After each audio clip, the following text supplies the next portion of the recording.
Nakasaad sa Memorandum of Understanding na nilagdaan ng mga lokal na opisyal, ahensya ng gobyerno at mga non-governmental agencies ang pagbuo ng isang technical working group na titingin sa sitwasyon ng mga paaralan sa siyudad San Fernando.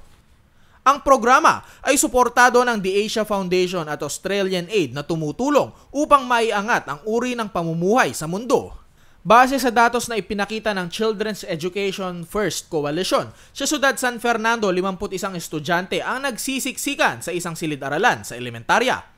Habang ang karaniwang bilang naman ng pupil-to-classroom ratio sa high school ay 59:1.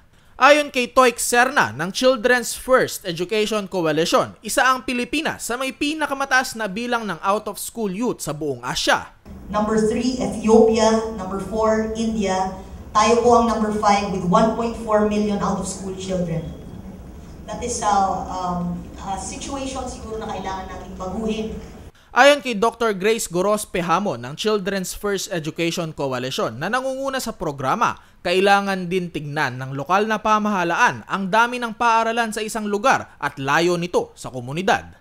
In this particular case, yung school buildings, kasi may mga salat tayo sa mga classrooms. At usually, tinatayo ito sa mga lugar na hindi naman siya kailangan o kaya congested. So, ang idea dito, yung magkaroon ng policy reform at saka siguraduhin na yung pera na ibinababa ng gobyerno ay magamit ng maayos. Edukasyon naman ang sinasabing isa sa mga prioridad ng nakaraan at kasalukuyang administrasyon ng siyudad San Fernando.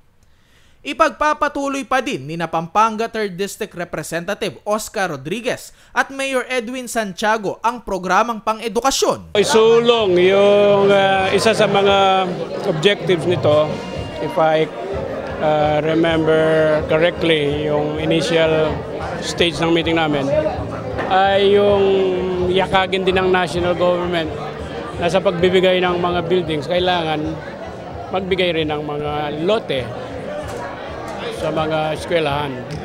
So titingnan ko kung paano natin ipaparso yun.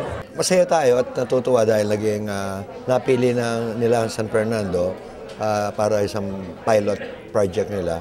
And this is now we call it a partnership.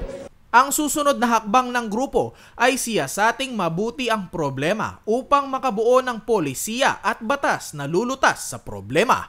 Ako po si Joshua Lansangan, alerto, alisto sa pagbabalita.